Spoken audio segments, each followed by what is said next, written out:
Fala galera que nos acompanha ao vivo nesse sabadão, como é que vocês estão? Boa noite, tranquilos, sejam muito bem-vindos. Deixa eu ver quem está chegando por aqui. O Tinho Underline Direito está por aqui, boa noite meu padrão. A Ângel Silva, boa noite, seja bem-vinda, como é que você está? Professora Natália Barroca acabou de entrar, um abraço Natália. Nilda Damasceno, Giane Carla entrou, Hernani Moraes está por aqui, José Nilton. Vão chegando, vão deixando seu like, vão dizendo de onde vocês são, porque a live hoje é um pouquinho diferente, tá certo? Eu vou explicar para vocês aí o que é que eu resolvi fazer aí nessas noites de sábado, sempre que der. Não vou fazer isso aí como se fosse uma obrigação de trabalho não, porque realmente é por puro diletantismo, é tanto que eu escolhi o sábado à noite. Vocês que me acompanham aqui nas redes sociais, vocês sabem que a gente passa a semana toda aí falando de direito penal, né? Eu passo a semana toda, eu tenho uma equipe que inclusive me ajuda com produção de conteúdo para as minhas redes sociais, então a gente tenta manter vocês atualizados sobre jurisprudência, sobre doutrina, e toda semana aí vocês têm pelo menos 5 ou 6 vídeos de trechos de aula nossos. Enfim, direito penal e processo penal e legislação extravagante na veia de segunda a sexta, às vezes inclusive até no sábado. No final de semana, e sábado, a partir de sábado à tarde, ao longo do domingo, eu evito falar em direito penal, eu sempre gosto de dar uma respirada, a gente não pode estar focado numa coisa só. E alguma informação que nem todo mundo sabe, eu sou muito fã de história, eu gosto muito de, além, obviamente, de ser apaixonado por direito penal, eu gosto muito de história, de cinema, de literatura, de um pouquinho de filosofia. E eu cheguei a ter um outro perfil até o ano passado, que era o PEDG Sarcástico, onde eu fazia discussões lá de história, eu dava minhas opiniões sobre as coisas do mundo, mas eu parei lá o perfil PEDG Sarcástico. Era muito complicado ter o perfil, porque assim, a gente vive em épocas muito difíceis, a gente vive em épocas muito complicadas, e você dar opinião e você externar o que você pensa nesses tempos que nós vivemos, você pedir para levar porrada, né? E como o Instagram não é uma plataforma que lhe permita liberdade de expressão, o Instagram é uma plataforma que limita muito, mas muito mesmo, e as pessoas que querem silenciar os outros, elas sabem disso, então elas usam as ferramentas do Instagram para punir aqueles que falam o que elas não querem ouvir, ou aqueles que pensam diferente de uma eventual narrativa. Então eu tive muita dor de cabeça, eu tive muito problema. Todas as vezes que eu postava lá minha opinião, que eu fazia minhas lives lá, eu era punido, e eu acabava sendo punido no meu perfil profissional, que é esse aqui, o Giovanni Moraes 2, é o meu perfil principal. E aí eu fazia um vídeo lá, eu postava um vídeo lá, postava um comentário, alguma coisa assim, as pessoas não se sentiam satisfeitas em tentar derrubar o perfil lá, eles iam aqui em postagens que não tinha nada a ver, postagens de aula às vezes, e tentavam derrubar aqui esse meu perfil. É tanto que quando eu encerrei as atividades lá, eu fiz uma última live, expliquei os motivos lá, e foi uma experiência que, não vou mentir para você, foi uma experiência que eu achei que seria uma experiência válida, tentar levar discussão, conhecimento, história, filosofia, sociologia, mas não foi uma boa experiência não. É tanto que eu deixei para lá, eu desisti. Mas eu sempre gostei muito dessas discussões de história, eu sempre gostei muito de estimular os meus alunos à leitura, a lerem bons livros, verem bons filmes. E aí eu estava essa semana conversando com um colega e disse, rapaz, tu devia voltar lá pelo menos com as lives de sábado, que era o sábado da história, né? A gente devia voltar com as lives de sábado, já que você voltou a escrever. Para quem não sabe também, eu escrevo crônicas, textos que eu chamo de data vênia. Já tem uns 10 anos que eu faço isso, e aí eu publico uma vez por semana, 2 vezes por semana, 3 vezes por semana, depende, aqui nas minhas redes sociais. E aí eu vou aos poucos tentar, no sábado à noite, voltar com essas lives de história, de filosofia, de sociologia. Na medida do possível aí eu vou trazendo colegas, vou convidando colegas que gostem também de história, para que a gente possa trocar uma ideia e bater um papo. E nessa primeira live aí, que vai ser uma live um pouco mais rápida, até porque eu estou fazendo a experiência para ver se eu vou ser punido ou não, né? Por incrível que possa parecer, eu estou fazendo essa primeira live para fazer uma experiência para ver se o Instagram vai me punir, ou se alguém vai me punir, enfim. Eu cheguei ao ponto de não poder fazer live aqui no meu Instagram pessoal, porque eu tomei punição no outro perfil, que era o PEDG Sarcástico. Os pessoal vieram aqui e eu não podia fazer live. Então eu tenho que ir devagar, eu tenho que fazer a experiência, até porque esse é o meu perfil de trabalho e eu não posso prejudicar o meu perfil de trabalho. Então eu vou começar, vou tentar fazer essa experiência aí. Se der certo, eu vou repetir algumas séries que nós fizemos lá. Não sei se alguém chegou a acompanhar o PSGE Sarcástico, eu fiz uma série que eu gostei muito lá, onde eu falei da luta do Brasil na Segunda Guerra Mundial, eu falei da história da FEB, da história da FAB. Nós chegamos a ter um canal no YouTube, mas infelizmente o nosso canal também foi punido, foi derrubado. Eu perdi o canal do YouTube porque eu postei um vídeo de um senhor de 90 e poucos anos de idade, atravessando uma rua e dizendo que preferia viver um dia como leão do que em 100 anos como escravos. Ele bradava que tinha lutado na Segunda Guerra Mundial e que não aceitava ser escravo, ser cativo de ninguém. E aí eu subi esse vídeo no canal lá e a galera denunciou tanto que quem acompanhou lá no PSGE Sarcástico viu que, por incrível que pareça, conseguiram acabar com o canal, meu canal do YouTube, do segundo canal do YouTube, em menos de um dia. E aí eu criei um projeto paralelo também para que a gente pudesse estar sempre trazendo colegas, postando textos, vídeos e tal, e a galera conseguiu derrubar também, eu deixei para lá. Então, vamos lá, vamos tentar ver se volta, vamos tentar ver se aqui nos sábados à noite a gente consegue falar um pouquinho de história. Se não der, não deu. Paciência, eu tentei voltar com as lives de história, e essas lives que eu fiz sobre o Brasil na Segunda Guerra Mundial, que é um tema que eu adoro, que é um tema que eu sou apaixonado, eu vou ver se aqui tudo der certo, eu vou ver se nos sábados à noite eu repito aquela série de lives, que eu acho que é importante a gente conhecer um pouco da nossa história, e a história do Brasil na Segunda Guerra Mundial é uma história muito, muito, muito curiosa. Beleza? Mas essa live que é mais curta, assim, e todo sábado eu vou indicar um livro, tá? Todo sábado eu vou trazer um livro aqui para vocês, eu vou deixar uma indicação de leitura. Para quem gostar de ler, tem um livro para ler durante a semana. E eu não sei se vocês repararam aí, mas o tema dessa live é o manjar turco e a busca pela intelectualidade, né? O Turkish Delight, como algumas pessoas chamam. Eu não sei se alguém na live aqui já leu as Crônicas de Nárnia, ou se tem alguém aqui na live que é fã de C.S. Lewis. Se você que está aqui na live é fã de C.S. Lewis, você que está aqui na live já leu as Crônicas de Nárnia, talvez esse termo, Turkish Delight, manjar turco, delícia turca, não seja estranho para você. Alguém sabe qual é a passagem, qual é o contexto das Crônicas de Nárnia? Primeiro, alguém que está me assistindo aqui curte C.S. Lewis? Alguém que está me assistindo aqui curte as Crônicas de Nárnia? Já leu as Crônicas de Nárnia? Conseguiu enxergar nas Crônicas de Nárnia muito mais do que um livro adolescente? Deixa eu ver aqui se alguém já fez essa leitura. Deixa eu ver aqui se alguém... É possível aqui, tem pouca gente na live, mas não é possível que aqui ninguém tenha lido as Crônicas de Nárnia, ninguém goste de C.S. Lewis. Não sei se é porque eu gosto muito de C.S. Lewis, tanto de Lewis como de Tolkien. Acho que são livros muito importantes para a formação. O Ivo Ferreira está dizendo que Lewis é show. Você já leu as Crônicas de Nárnia, meu patrão? Bom, se você já leu as Crônicas de Nárnia, você deve conhecer um personagem chamado a Feiticeira Branca, tá bom? E lá esse personagem, a Feiticeira Branca, em uma das passagens da Crônicas de Nárnia, eu não sei se é o Leão e a Feiticeira, se é o primeiro livro, mas a Feiticeira Branca oferece para o garoto Edmund, que estava com muita fome, muito frio, um doce. E esse doce era a delícia turca, ou o manjar turco. E ele oferece esse doce para Edmund, e Edmund come o doce, acha o doce tão maravilhoso e pede mais.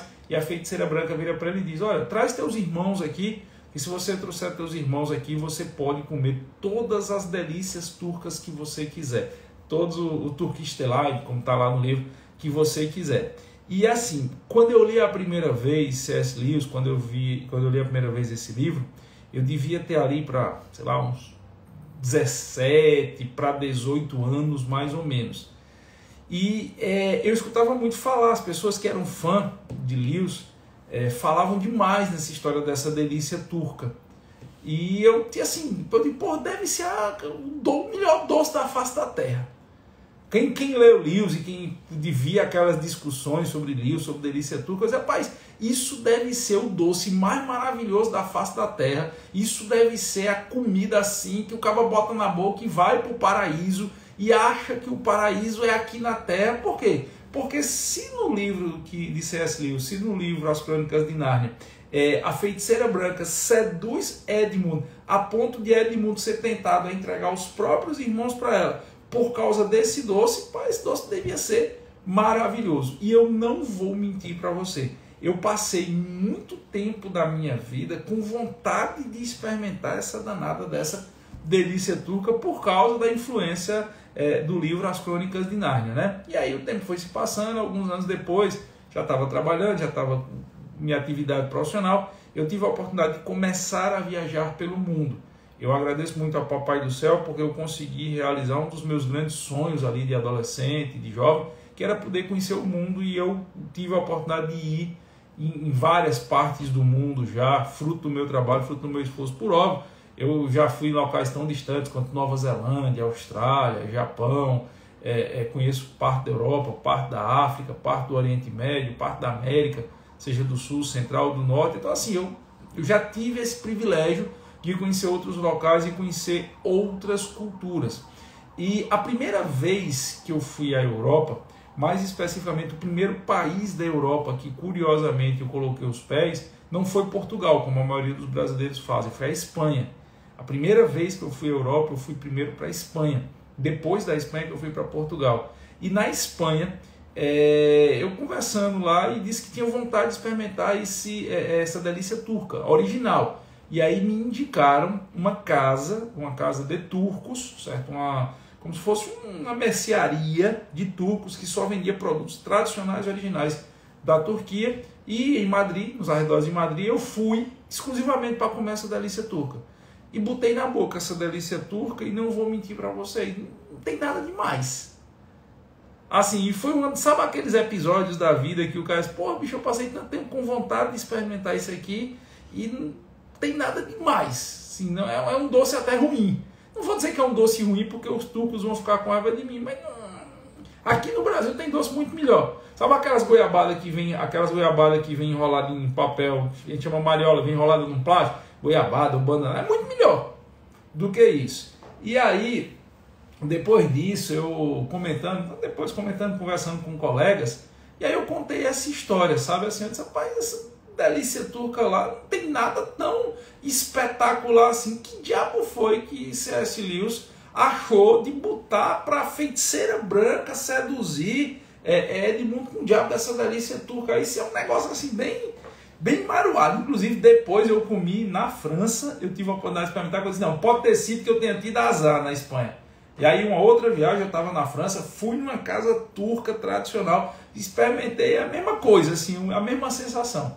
E aí eu conversando com os colegas, depois de outras rodas de conversas, antigamente se sentava para se falar de livros, se sentava para falar de filosofia, se sentava para falar de história. Hoje o povo só sabe sentar para falar da vida dos outros. Eu não sei aí onde vocês moram não, mas assim, eu tenho visto um declínio na capacidade das pessoas terem conversas inteligentes nos últimos 10, 15 anos, fora do comum. Eu sou de uma geração ainda onde eu e meus colegas de faculdade, meus colegas da Faculdade de Direito do Recife, a gente sentava nos bares para beber e a gente falava de muita coisa interessante que não fosse a vida dos outros. Assim, a gente discutia filosofia, ciência, metafísica, livros. E aí, numa dessas discussões, a gente já bem tempo depois de formado, quando nos encontrando, eu fiz esse comentário.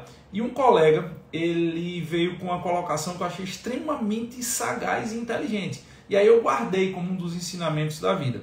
Ele disse assim, ele disse, olha, você tem que entender isso como uma metáfora. C.S. Lewis escreveu As Crônicas de Nárnia ali durante a Segunda Guerra. Ele era uma pessoa que viu todo o racionamento durante a Segunda Guerra Mundial. Ele era uma pessoa que passou a Segunda Guerra Mundial e viveu e sentiu na pele, como um cidadão comum, as consequências de uma guerra das dimensões que foi a Segunda Guerra Mundial para as pessoas comuns. E na Europa, principalmente na Inglaterra, uma das coisas que se tornaram extremamente difíceis das pessoas comuns terem acesso era açúcar. Era o doce. Os ingleses, eles não produzem açúcar de cana como nós. Os ingleses produzem açúcar de beterraba. E o açúcar de beterraba, ele é mais difícil de ser produzido, a produção é bem menor. Essa fartura de açúcar a um preço relativamente baixo que nós estamos acostumados aqui no Brasil, deriva do fato que desde 1532 começaram a plantar cana de açúcar aqui. O Brasil já foi o maior produtor mundial de melaço e o Brasil durante 3 séculos era um dos principais fornecedores de melaço, que é a base da produção do açúcar, para o mundo. Hoje o Brasil ainda é um dos países mais importantes de produção de açúcar do mundo. Então aqui, para a gente, o açúcar tem uma conotação diferente do que para a Europa. E durante a guerra, as pessoas terem acesso ao açúcar e, consequentemente, aos doces e aos seus derivados era muito difícil, era muito complicado. Então, essa metáfora de Lewis, de uma pessoa que não tem acesso ao doce, Edmund, no livro, era um jovem que dificilmente teria conseguido consumir algo por prazer. Ele se alimentava por necessidade, ele comia o que dava. Na hora que ofereceram para ele algo que era doce, para uma pessoa, dentro dessa metáfora, que não tinha acesso ao açúcar e ao doce, aquilo lhe pareceu o maior manjar da face da terra. E essa metáfora de Lewis, que na época que ele estava escrevendo o livro, ter acesso ao açúcar era algo difícil.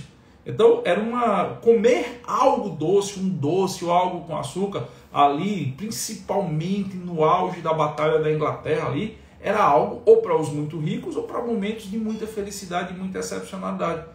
E as pessoas podiam se deixar inebriar com algo que numa situação de normalidade não era tão bom assim, mas que pelo fato de você não conhecer e de você não ter opções e de você não ter, como é que eu posso dizer assim, acesso a outras coisas, aquilo se tornou maravilhoso. É aquela história, você só consegue fazer comparações de doces ou de qualquer outra coisa na vida se você tiver parâmetros.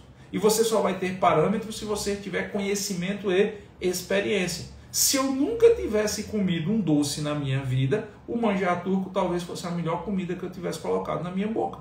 Mas como eu tinha experiências prévias e conhecimentos prévios e acesso prévio a uma série de outras coisas, a uma série de outros alimentos da mesma natureza, eu era capaz de fazer parâmetros de comparação e ao estabelecer esses parâmetros de comparação, eu fui capaz de chegar à conclusão que o manjar turco é um doce dos mais fracos.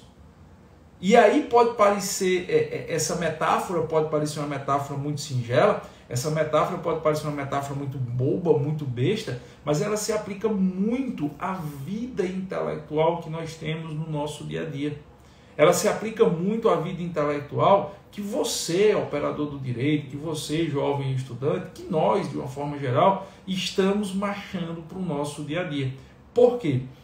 Quando você não tem uma vida intelectual ativa, quando você não busca o conhecimento, quando você não se permite a fazer leituras as mais variadas, quando você não se permite ver filmes os mais variados, quando você não se permite escutar as músicas mais variadas, enfim, quando você não tem o apreço pelo conhecimento, você perde completamente qualquer padrão e qualquer referencial do que é. Primeiro, uma cultura de nível no sentido, eu sei que não se compara culturas lateralmente, mas no sentido de aprimoramento da cultura. Você perde o referencial do que é uma informação bem estruturada, do que é uma reflexão filosófica muito bem feita, porque simplesmente você não tem padrões de comparação. A Turkish Delight é o melhor doce do mundo para quem nunca comeu doce. A Turkish Delight é algo tão inebriante que leva Edmund a tentar trair e trazer seus irmãos para a feiticeira branca, porque ele não tinha outro padrão de comparação, porque ele nunca tinha comido doce. Mas dificilmente alguém criado comendo açúcar e os manjares que nós temos na culinária nordestina, fazendo essa comparação com C.S. Lewis, traria seus irmãos para a feiticeira branca em troca de qualquer doce, ao que dirá um doce fraco, como o manjar turco, como a delícia turca. Essa lógica deve ser aplicada na nossa vida intelectual. Por que é que mesmo há tantos anos, como professor de Direito Penal, eu já fui professor de História, eu tenho um orgulho muito grande de ter sido professor de História, trabalhei, eu passei todo o meu curso superior de Direito aqui no Recife, me sustentando, fazendo minha feira como professor de História. Tive o privilégio de trabalhar nos maiores colégios de Recife como professor de História, mas eu estou há muitos anos, mais de 2 décadas como professor de Direito Penal, mas eu nunca abandonei a leitura da História, eu nunca abandonei a leitura da filosofia, eu nunca abandonei a leitura de temas ligados à economia, à ficção como um todo, justamente para que eu não me permitisse perder esse parâmetro.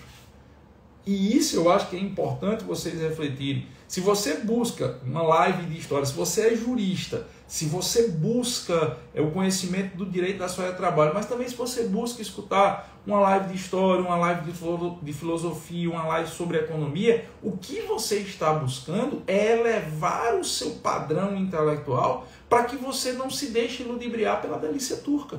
Nós vivemos uma geração de pessoas que se deixam corromper pela delícia turca da intelectualidade simplesmente porque não tem um mínimo padrão de comparação. E aí eu vou trazer agora, eu vou sair da obra de C.S. Lewis. Eu acho que a metáfora e a analogia, que é o tema da live de hoje, já está claro para todo mundo. Eu vou sair da obra de Lewis e vou trazer alguns exemplos, e aí eu posso dar exemplos do que eu vivi e você aplica exemplos do que você viveu, do que você faz ou do que você vê no seu dia a dia. Eu, ali por volta dos meus 13 para 14 anos, mais ou menos, acho que um pouco antes, 12 para 13 anos, eu tive a oportunidade de conviver com uma geração de pessoas lá no Crato. Nós crescemos estudando junto numa escola do Crato chamada Escolinha do Pequeno Príncipe. E aí depois eu fui estudar no Instituto Cisnelândia, outros foram estudar no Santa Teresa, e quando eu estava chegando ali, a oitava série, sétima série, oitava série, para o primeiro ano, todo mundo se encontrou no Colégio Diocesano do Crato, de volta. Durante um tempo virou Geo Estúdio, a galera do Crato mais antiga vai lembrar, mas até hoje é Colégio Diocesano do Crato, tem esse nome diocesano porque pertence à diocese. E aí a gente se reencontrou e eu fui de uma geração de pessoas que a gente teve a possibilidade ali de trocar informações sobre música, sobre livros. Então, por exemplo, ali aos 12, 13 anos de idade, eu escutava Chico Buarque, certo? Muito cedo eu me tornei um fã das construções das músicas de Chico Buarque de Holanda, em que pese eu ter críticas à postura política de Chico Buarque, em que pese eu achar que Chico Buarque não é um bom cantor, mas Chico Buarque é um dos mais geniais letristas da história brasileira. E ali a gente tinha, ali aos 12, 13 anos, possibilidade de ver, um pegava o violão e outro cantava Construção. Se você tiver a oportunidade de escutar a música Construção de Chico Buarque, ela é toda feita em pró-paroxítona. Você fazer uma música com uma perfeição de rima daquela e toda feita em pró-paroxítona é algo fora do comum. Então a gente escutava Chico Buarque de Holanda, depois a gente ia escutar Vinícius de Moraes. Eu decorava os poemas de Vinícius de Moraes, de tanto que eu gostava dele. A gente ficava escutando as músicas e normalmente nas músicas era Vinícius e Toquinho, Vinícius e Tom Jobim, e no meio Vinícius declamava os seus poemas. E eu aprendi a gostar de declamação por causa de que eu escutava em fita cassete, fita base, fita TDK, a gente escutava as declamações de Vinícius durante a música. Eu me lembro que o primeiro poema de Vinícius de Moraes que eu aprendi a declamar, que eu sei decorado até hoje, foi aquele que diz: de tudo ao teu amor serei atento, e antes com tal zelo, e sempre tanto, que mesmo em face do maior encanto, dele se encante mais meu pensamento, e quero vivê-lo em cada vão momento, e hei de seu louvor espalhar meu pranto, e rir meu riso, chorar meu canto, ao seu pesar e ao seu contentamento. E quem sabe mais tarde me procure a morte e a angústia de quem vive, ou a solidão fim de quem ama, eu possa te dizer do amor que tive, que não seja imortal, posto que é chama, mas que seja infinito enquanto dure. E aí a gente começava a pegar essas coisas e começávamos a declamar, e chegava uma hora que você declamava isso numa roda de amigos, e de repente outro cara vinha e declamava Augusto dos Anjos. Chegava e dizia lá: vê, ninguém assistiu ao formidável enterro da tua última quimera, somente a solidão, esta pantera, foi tua companheira inseparável. Acostuma-te à violama que te cerca, o beijo, amigo, é a véspera do escarro, a mão que afaga é a mesma que apedreja, então apedreja esta mão que te afaga e escarra esta boca que te beija. E aí o outro falava isso e você achava aquilo tão curioso que você ia lá e tentava aprender também, decorar. Aí daqui a pouco a gente estava escutando The Sex Pistols. A gente saía aqui de Vinícius e Chico Buarque e ia ouvir The Sex Pistols. Quando terminava de ouvir The Sex Pistols, ia escutar The Doors, depois ia escutar The Byrds, depois ia escutar Dire Straits. A galera da minha geração toda curtia Sultans of Swing, Money is for Nothing. Aí a gente, daqui a pouco a gente dava uma guinada de 180 graus. Aí voltava para escutar Quarteto em Si. Então, a gente acabava formando uma base, vamos dizer assim, de conhecimento de música, e a mesma coisa era em relação a livros, a mesma coisa era em relação a filmes. A gente acabava criando uma base que nos permitia ter parâmetros. Então, hoje, certo? Eu consigo ter um parâmetro se, por exemplo, uma música ela está bem construída. Eu não vou entrar no detalhe aqui se você gosta ou se você não gosta da música. Eu não vou entrar no detalhe aqui se o que a música traz lhe agrada. Mas você, tendo essa base prévia, você consegue saber se aquela música é fruto de alguém que tem uma capacidade técnica, de alguém que tem uma arte, de alguém que tem uma inspiração, ou simplesmente é uma junção de palavras que rimam. E às vezes a junção de palavras que rimam tem uma razão de ser, tem um objetivo. Então você acaba conseguindo ter um padrão de referência para fazer uma apreciação cultural, para fazer uma apreciação histórica, para fazer uma apreciação de literatura e até para ter uma visão mais diferenciada do mundo. E nós estamos perdendo essa capacidade. Quando eu digo nós, eu falo nós enquanto sociedade. Nós estamos perdendo essa capacidade. Nós estamos pasteurizando demais as coisas. Nós estamos criando uma única vertente. Nós estamos criando, seja na literatura, seja na música, seja na filosofia, nós estamos criando uma única vertente de pensamento. Normalmente uma vertente de pensamento muito fácil de ser captada pelas pessoas. E por ser muito fácil de ser captada, não demanda uma reflexão, vai gerando uma preguiça. Nós estamos diante da geração mais preguiçosa da história. Isso é um fato. Nós estamos diante da geração mais preguiçosa da história. E você acaba recebendo ali uma pseudocultura, uma pseudo-informação muito pasteurizada, muito rasa, que não demanda uma capacidade de reflexão e de raciocínio da sua parte. E aí, com o passar do tempo, você acaba se acostumando a não precisar ir em busca da informação. Você acaba se acostumando a não precisar ir em busca do raciocínio, da reflexão. E daqui a pouco você acha que a informação, o raciocínio e a reflexão é só aquele negócio raso e pasteurizado mesmo. E que errado é quem quer elevar o nível de discussão. Quantas e quantas e quantas vezes eu já escutei as pessoas dizerem, não, nós temos que facilitar tudo para que as pessoas tenham acesso. Eu acho que nós temos que ensinar as pessoas a serem capazes de lerem coisas fáceis e difíceis, escutarem coisas simples e complexas e entenderem os dois. Se você começa a rebaixar o seu nível, se você começa a entender que ao invés de elevar a capacidade cultural e intelectual das gerações, nós temos que rebaixar esse nível, vai chegar uma hora que a delícia turca vai ser a melhor comida intelectual para todo mundo. Usando, obviamente, a analogia do início dessa live e usando, obviamente, a analogia de C.S. Lewis nas Crônicas de Nárnia. E isso é terrível. Isso é terrível por quê? Porque quem conseguir manter o controle da cultura, o controle da narrativa e o controle do pensamento, vai conseguir manter a grande massa da sociedade como cativa. O desconhecimento é a principal grade que mantém qualquer pessoa presa. O desconhecimento é a principal cela que faz com que as pessoas sejam cativas e ainda sejam felizes. Ou pseudo-felizes, que eu acho que ninguém pode ser feliz sem ter liberdade. Se acha que a sua vida é muito boa, simplesmente porque é tão ignorante que é incapaz de enxergar toda a realidade e alguém lhe oferece ali migalhas de delícia turca e ele acha que é a coisa mais maravilhosa da face da terra. Vou te dar um exemplo de algo que me preocupa muito. Eu sou de uma geração que lia Machado de Assis, certo? E eu escuto muitas pessoas dizendo que Machado de Assis não deve ser ofertado às novas gerações da forma que ele foi escrito, porque Machado de Assis é um livro difícil de ser lido. As pessoas, olha, Machado, a obra machadiana é um livro difícil de ser lido, seja pela linguagem, seja pelo conteúdo, então a gente não deve querer que as crianças, que os adolescentes leiam Machado de Assis. Machado de Assis não é uma obra difícil de ser lida, desde que você consiga primeiro ter uma base para ler Machado de Assis. Me preocupa muito uma geração que, por exemplo, não vai se debruçar sobre o dilema filosófico de Capitu. Vamos pegar aqui a obra mais conhecida de Machado, embora para mim não seja a melhor. Eu já digo logo, de todas as obras machadianas, a que eu mais sou fã, a que eu assim acho que é ímpar, está muito, mas muito acima de todas as outras, em termos de livro, é Memórias Póstumas de Brás Cubas.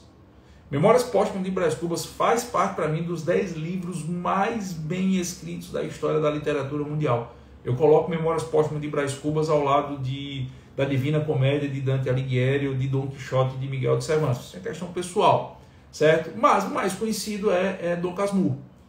E Dom Casmurro basicamente é uma história em torno de Bentinho. E as pessoas, quando leem Machado de Assis, ou quando escutam falar em Dom Casmurro pela primeira vez, a primeira impressão é que é a história em torno de Capitu. Não é. Dom Casmurro não é uma história em torno de Catu. É uma história em torno de Bentinho, que desde o primeiro momento você não sabe se é a narrativa de alguém tomado de ciúme ou alguém que foi traído de verdade.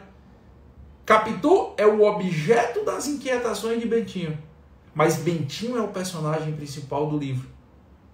E as pessoas, elas perdem a capacidade de lerem Dom Casmurro pela primeira vez e se debruçarem sobre Dom Casmurro e começarem a refletir não se Capitu era adúltera ou não, porque eu acho que esse não é o objetivo. Não se os olhos de cigana, oblíqua e dissimulada de Capitu eram realmente os olhos de Capitu.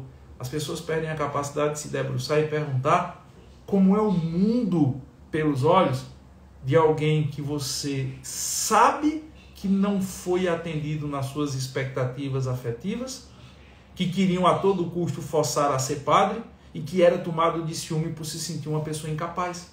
Esse é o cerne de Machado de Assis em Dom Casmurro. Casmurro, triste, fechado, tenso, preocupado, assim era Bentinho. Era um homem de dramas existenciais fora do comum. Só que para você se chegar a essas conclusões, você para chegar a essa percepção, você tem que parar, se permitir aos deleites filosóficos machadianos. Se eu tiro das novas gerações essas possibilidades, se eu tiro da geração que está vivendo agora, e eu desestimulo, não é nem tirar, é desestimular essas novas gerações, essas reflexões, como é que elas vão aprimorar o raciocínio para depois lerem, por exemplo, um Jean-Paul Sartre? Como é que elas vão aprimorar o raciocínio para na hora que elas chegarem na faculdade de Direito e alguém pedir para elas lerem Camus, elas serem capazes de entender Camus? Perceberam? Elas vão entrar na faculdade de Direito e o professor vai falar sobre a necessidade do devido processo legal e ao invés de lerem o Processo de Kafka, eles vão ler um resumo de 1,5 páginas de alguém que copiou aquilo que o professor falou na aula. E vão se sentir as pessoas mais intelectualizadas da face da Terra, aproveitando o seu manjar turco do conhecimento. Porque é só o que eles têm. Agora, eu duvido uma pessoa que tenha lido Camus, que tenha lido Kafka, que tenha lido Dostoiévski, Recordação da Casa dos Mortos, eu duvido uma pessoa dessa, ela sentar numa sala de aula, escutar um professor começar a falar em devido processo legal, direito de ampla defesa e de amplo contraditório, e ela não ser levada a reflexões mais profundas e se permitir ser abraçada por narrativas.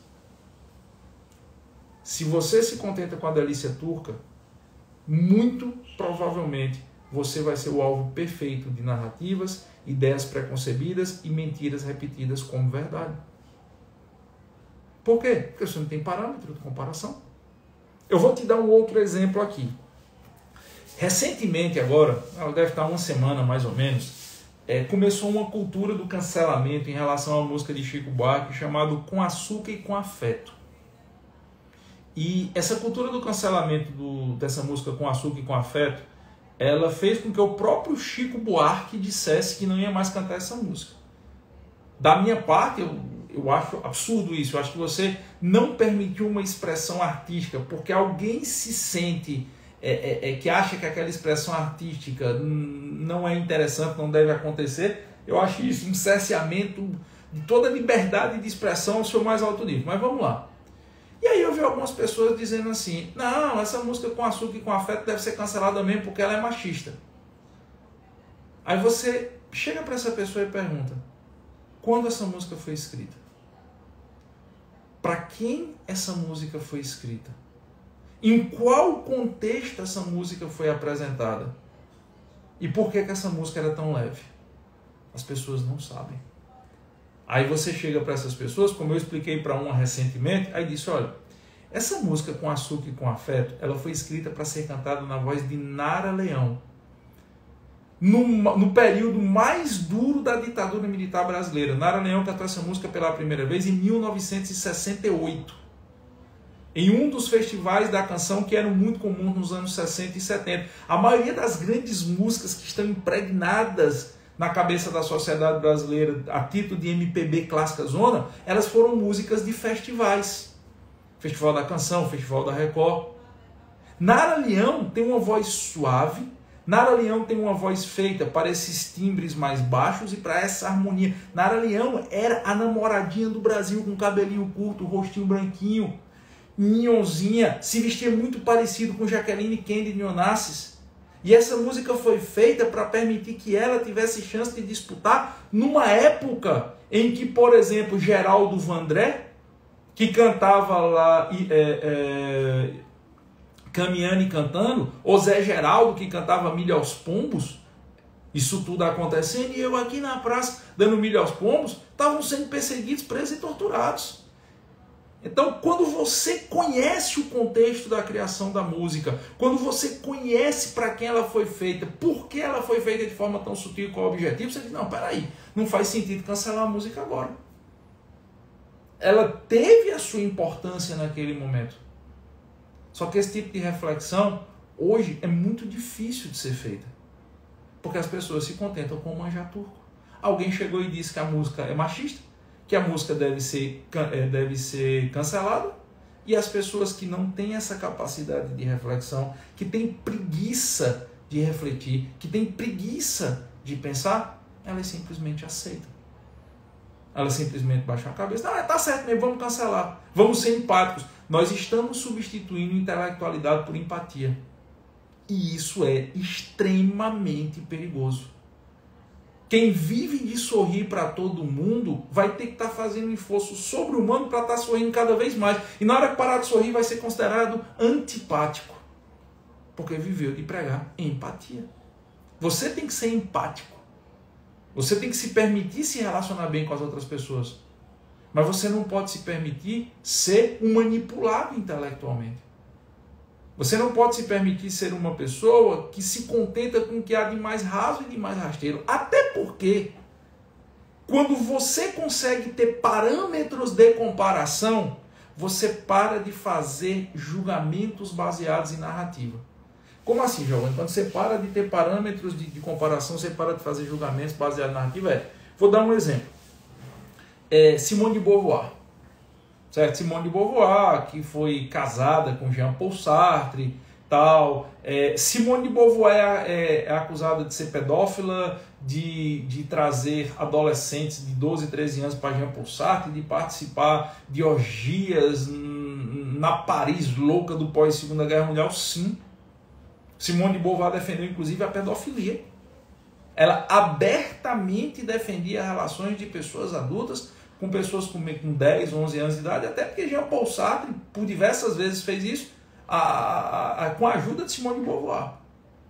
Agora, eu simplesmente vou parar de ler Simone de Beauvoir por causa disso? É abjeto. A pedofilia é algo nojento. A pedofilia é algo terrível e dantesco. Eu sou pai, como pai, talvez a coisa mais abjeta que possa passar pela minha cabeça é a imagem de um pedófilo. Mas eu não posso negar a contribuição que o raciocínio filosófico de Simone de Beauvoir deu para o século XX. O segundo sexo de Simone de Beauvoir, eu discordo dele completamente. Eu sou muito mais pela ideia de Ana Campanolo. Eu acho que Campanolo, para mim, é quem melhor descreveu a mulher do século XX e do século XXI. Mas eu não posso me permitir não ler Simone de Beauvoir. Por mais que eu ache abjeto o que ela defendia, em relação à questão de pessoas adultas praticarem ato sexual com crianças. Por mais que eu discorde da interpretação que ela deu para a ideia do feminismo, por mais que eu acho que o feminismo de Simone de Beauvoir é desagregador e tem por objetivo final destruir a base da família ocidental, eu tenho que ler Simone de Beauvoir. E eu tenho que ser capaz de tecer críticas a Simone de Beauvoir, não porque alguém me disse que Simone de Beauvoir era boa ou ruim, mas porque eu não me satisfiz com a delícia turca. Porque eu li Ana Campanolo e li Simone de Beauvoir. E aí eu sou capaz de estabelecer parâmetros de comparação. E mais, eu não só devo ser capaz de estabelecer parâmetros de comparação, eu devo ser capaz de respeitar quem não gosta das ideias de Ana e aplaude as ideias de Simone. Mas se eu não sou capaz de ler as duas e entender a colocação das duas e escolher a qual eu quero me filiar, eu vou assumir um time. Ou eu sou o time Ana Campanolo, ou eu sou o time Simone de Beauvoir. E aí eu vou virar não um pensador, eu vou virar um torcedor. E na hora que você transforma aquele ser que deveria ser um ser de intelectualidade em um torcedor, meu amigo, a intelectualidade que já estava morta vai ser enterrada 7 palmos debaixo do chão. Vou te dar um outro exemplo. Giovanni, você acha o que das ideias nazistas? Absurdas, dantescas. O nazismo criou algo que existe de pior na história da humanidade. E eu tenho um grande orgulho. Assim, eu tenho vários orgulhos na minha vida profissional. Mas eu tenho um grande orgulho como professor de história, é que eu fui professor de história do Colégio Israelita Moses Schwartz, aqui em Recife. Do Centro Israelita de Recife. Veja, eu não sou judeu. Eu não tenho ascendência judaica. Eu sou cristão, católico cristão, apostólico romano, nascido no interior do Ceará. E eu fui um dos poucos professores não integrantes da comunidade que foi contratado como professor para dar aula para os filhos da comunidade judaica em Recife, no Centro Israelita de Recife, no Colégio Israelita Moses Schwartz. Que inclusive hoje eu moro perto de onde eu trabalhei. Tenho essa alegria enorme de ter trabalhado lá durante 3 anos da minha vida. Eu fui professor lá, depois eu me formei em Direito, aí comecei a deixar de dar aula de História. E eu acompanhei uma geração lá, 1º, 2º e 3º ano. E dentro de lá eu escutava muito, eu devo muito do que eu sou intelectualmente e muito do que eu sou moralmente, além de dever aos meus pais, eu devo também aos anos que eu convivi com a comunidade judaica em Recife. Eu aprendi demais com eles. Mas demais, assim, eu digo que eu sou um privilegiado porque eu pude ver o pessoal do DRO, os jovens do DRO, eu pude entender a lógica da formação do Estado de Israel, tudo. E lá, as pessoas começavam de boa e perguntavam para mim, você leu o Mein Kampf? Do Hitler, né, que na verdade foi escrito pelo Goebbels, e eu não tinha lido o Mein Kampf. E uma pessoa disse, leia. Uma pessoa da comunidade judaica do Recife disse, leia o Mein Kampf. Aí ele disse assim, eu disse, cara, mas eu repudio tudo que é ligado ao nazismo. Eu acho que o nazismo é algo terrível. Quando eu penso em nazismo, eu lembro do Holocausto. Ele disse, não, você tem que ler o Mein Kampf. Para quê? Para você entender como funcionam as ferramentas, não só o Mein Kampf, né, eu li outros livros, para você entender como funcionam as ferramentas de manipulação das massas que permitiram que em um determinado momento 6 milhões de judeus fossem mortos nos campos de concentração que a Alemanha nazista mantinha sobre toda a Europa. Auschwitz, Dachau, Sobibor não foram criados da noite para o dia. Uma população não aceita que você coloque pessoas, crianças, mulheres e velhos em vagões de trem que eram destinados antes a transportar gado e levem essas pessoas por toda a Europa e coloquem essas pessoas para entrar em Auschwitz, onde no máximo 2 ou 3 horas depois elas estariam sendo mortas pelo gás e queimadas em fornos crematórios. As pessoas não aceitam isso sem uma construção histórica. E me disseram isso, leia Mein Kampf. Para que lá na frente você seja capaz de entender como a manipulação das massas é capaz de levar o mundo a absurdos. E a partir daí eu comecei a entender que nós não podemos ser rasos em termos de filosofia, de ideologia, no sentido de conhecimento histórico. Depois, muitos anos depois, eu li um livro chamado A Menina que Roubava Livros, que é um dos meus livros de coração. É porque eu acho que eu não vou ter esse livro fácil, que é A Menina que Roubava Livros. Eu até podia mostrar a vocês. Meus livros estão tudo misturado aqui. Deixa eu ver se está. Eu sempre tenho esse livro aqui perto. Bom, não está fácil aqui de mostrar não. Eu vou, sábado que vem eu mostro para vocês A Menina que Roubava Livros. E quando eu li A Menina que Roubava Livros, tem no meio do livro, é do Marcos Zusak esse livro, no meio do livro tem umas passagens lá aonde o cara pinta o Mein Kampf de branco, as páginas do livro de Hitler de branco, e escreve poemas. Para você entender a sutileza disso, você tem que ter lido o Mein Kampf antes. Perceberam? É por isso que eu me preocupo tanto hoje, por exemplo, quando eu vejo as pessoas sobre o falso manto da empatia ligada a essa desgraça dessa doença que nós estamos vivendo, querer cessear todo tipo de direitos. Porque isso já aconteceu várias outras vezes na história. E as pessoas começam a tirar os direitos, começam a tirar os direitos, começam a tirar os direitos, começam a tirar os direitos. E daqui a pouco você não tem direito nenhum e você está aplaudindo que aquelas pessoas que não são como você, ou que não se submeteram tão rapidamente como você se submeteu, sejam expurgadas, sejam exterminadas. Essa é a ideia de você sempre procurar levar o seu nível intelectual. Se você não tem essa capacidade de leitura, se você não busca, você não tem pelo menos o apreço, e isso é uma condição de uma vida. Se você aceita ser pautado pelo que é raso e rasteiro, você sempre vai se conformar com a delícia turca. Os caras vão lhe dar um mínimo de nada e você vai achar que é o doce mais maravilhoso da face da terra. E isso vai lhe tornar uma pessoa facilmente manipulável. Isso vai lhe tornar uma pessoa facilmente submissa sem sequer perceber que está sendo submissa. Isso vai lhe permitir ser uma pessoa que vai ser convencida a segregar seus semelhantes sem sequer perceber que está segregando seus semelhantes. Isso vai lhe permitir que aqueles poucos que mantiveram apreço pela cultura, pelo raciocínio, pela intelectualidade, sejam os senhores do mundo. E a primeira coisa que os senhores do mundo tiram é a liberdade daqueles que eles querem manter 100% cativo. O maior poder da história não é o dinheiro. O dinheiro abre os caminhos para o maior poder da história. Mas o maior poder da história é a capacidade de manipular intelectualmente quem quer que seja. E quem conseguiu fazer isso ao longo da história, seja para o bem ou seja para o mal, dominou ou conduziu milhões. Para o bem ou para o mal. Então, não se permita a se satisfazer com migalhas de conhecimento.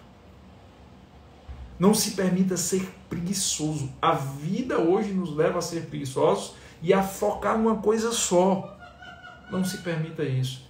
Quanto mais amplo for seu universo de análise, quanto mais amplo for seu universo de reflexão, quanto mais amplo for seu universo de leitura, quanto mais você estiver disposto a ler, ouvir e refletir sobre o que você gosta e sobre o que você não gosta, menos você vai se deixar ludibriar pela Turkish Airlines.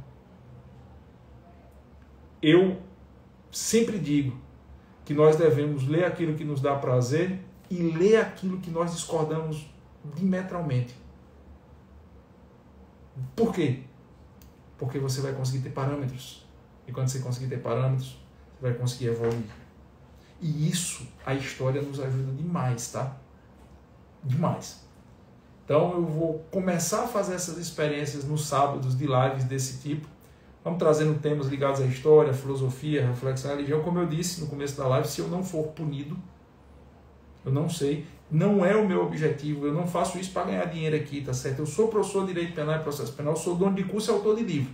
De segunda a sexta, de segunda a sábado, meio-dia, meu Instagram vai ser voltado para o que eu sempre faço. Eu faço isso por diletantismo. Eu faço isso porque eu gosto.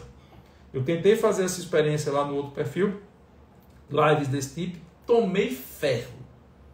Vou aos pouquinhos tentar fazer essa experiência aos sábados. Não vou tomar isso como obrigação, certo? Não vou tomar isso como obrigação. Vou tentar fazer a experiência no sábado. Se for dando certo, vocês forem gostando, vocês vão falando para os outros aí, vão replicando. Quando a live ficar postada, vocês vão lá e comentam, esse tipo de coisa. Eu escutei um filósofo uma vez, que morreu recentemente, nos deixou, o professor Olavo de Carvalho.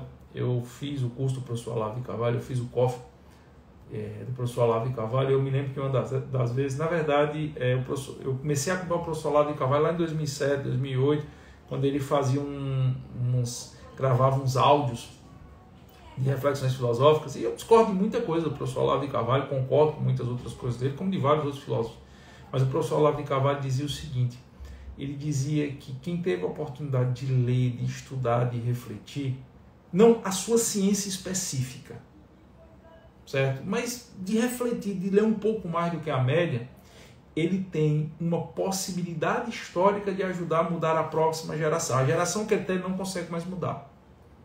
Eu não consigo mais mudar vocês, mas nós temos uma possibilidade histórica de mudar a próxima geração. É trazendo um pouco de reflexão para a geração que nós vivemos. A geração que nós vivemos vai educar a próxima.